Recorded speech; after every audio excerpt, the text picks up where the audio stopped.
such difficult circumstances to ensure that law and order prevails and ensure that lawbreakers are brought to book, and that it has always been this court's position to only grant such a pre-charge detention order where there is no objection that has been raised by the respondents. And whenever the objection is raised against granting of such an order, then the onus and burden shifts to the applicant to demonstrate that they have met the criteria of granting the orders. The relevance of the doctrine of stare decisis has been also touched on in this application.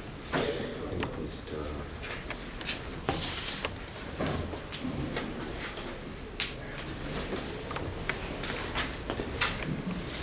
the Superior Court's decisions in the case of Michael Rotich, 2016 in Kelar, Betty Jontai Kimaiwa, 2018 in Kelar, Oscar Kipchumba Sudi, 2020 in Kelar, and the Court of Appeal decision of Michael Juma Wayama, 2019 in Kelar, are of relevance to this case, and the relevant passages in those authorities have been cited briefly and slowly.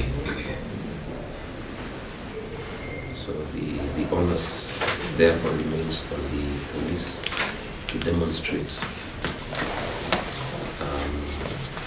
why the 5 respondents with me. What did you try to listen to?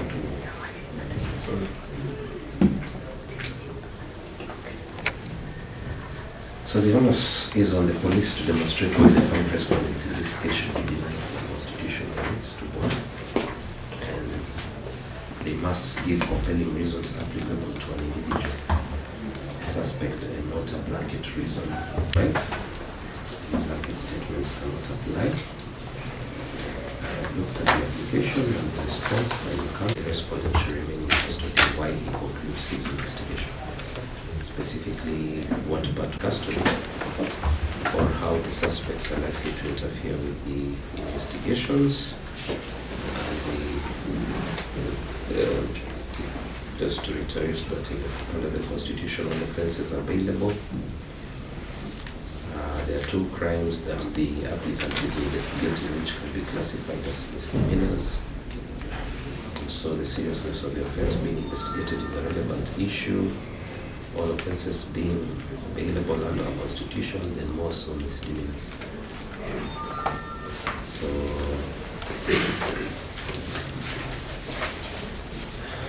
it has not been disclosed what he intends to do with the respondents for 21 days, or how, the complexity of the investigations that necessitate the number of days that he has sought. And I think he availed himself to the guidance of the Superior Court in the case of Michael Rotich, and should have presented a whole charge if he feels like he has prima facie evidence against any of the respondents. So the application is declined. I have given so many reasons.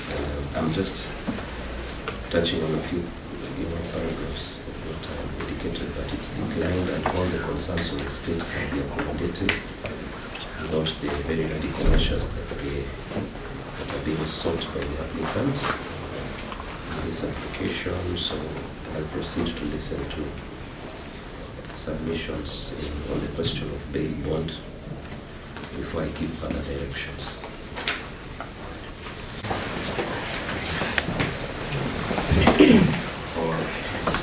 Whatever it is you say on free bond.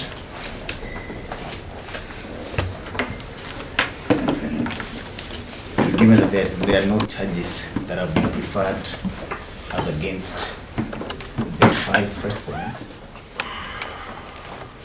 it is our considered view, and we humbly submit that a free bond will suffice in the circumstances.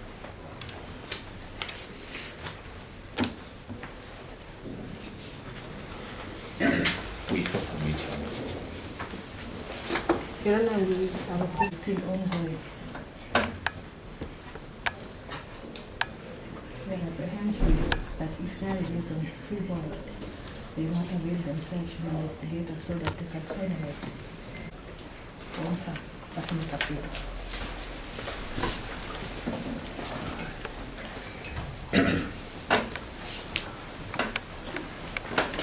Your Honor, if I may,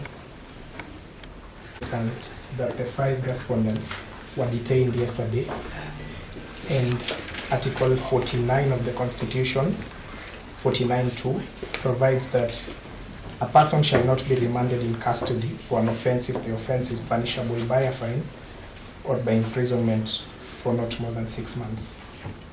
Your Honor, you've outlined that the charges possibly preferred are misdemeanors. And I said, I'm guided, Your Honor, but what they're investigating them for in the application and creating a disturbance. And Section 22 of the Computer Misuse and Cybercrime Act. So, Your Honor, noting that they've already been held in custody, and there is no reason to show that they will not avail themselves of someone and allow them to present themselves when and if needed.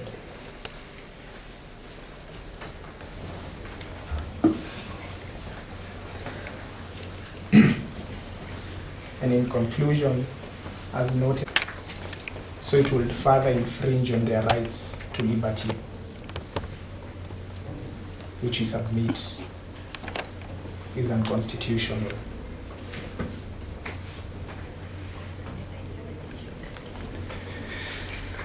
They did not resist arrest. They've complied with relinquishing of their phones. And so, in the circumstances, Your Honor, there's no reason not to grant them a freedom.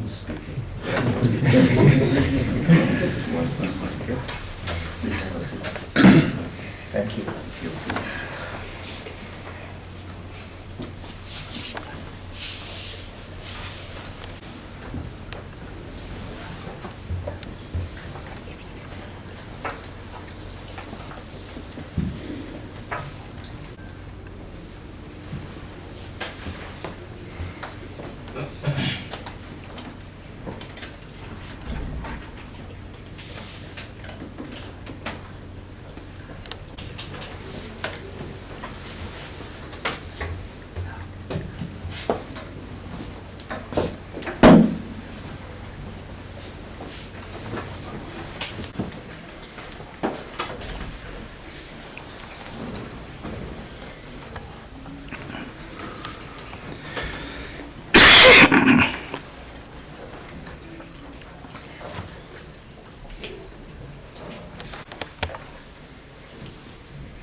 This is an investigation.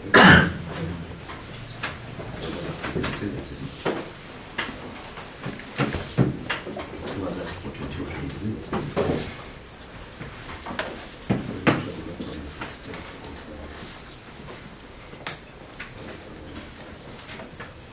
First for this charge. I will have to balance.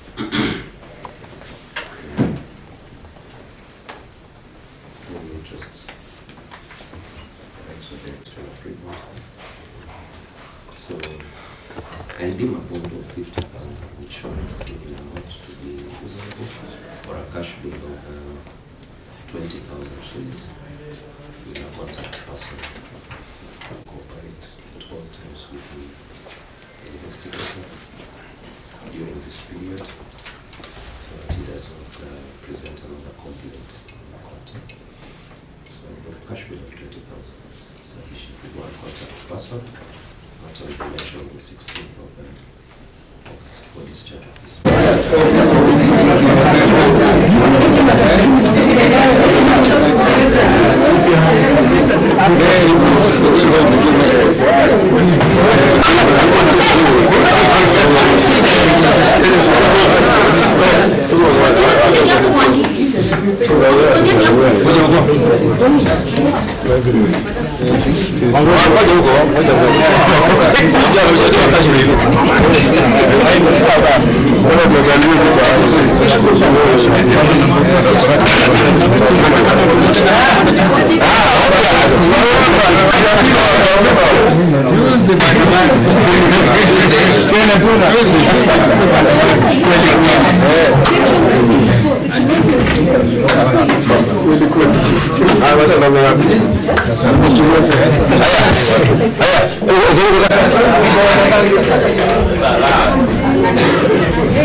Receive our condolences, bro.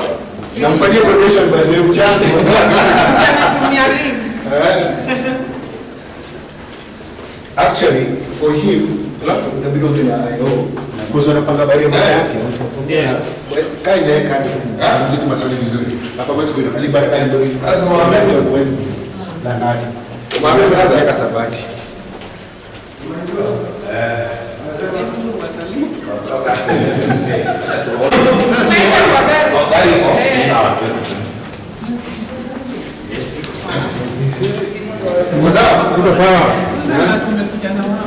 Tuesday maandamano. Bonface. Yes. Tuesday watoto wetu wanasafiri. Tuesday maandamano. Bado nani? Hata niko maandamano. Maandamano. Maisha, niko maandamano.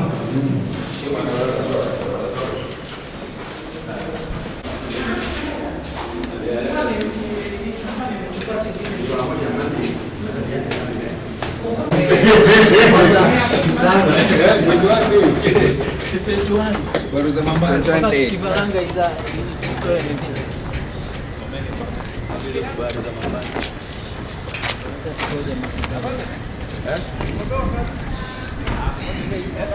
Chemex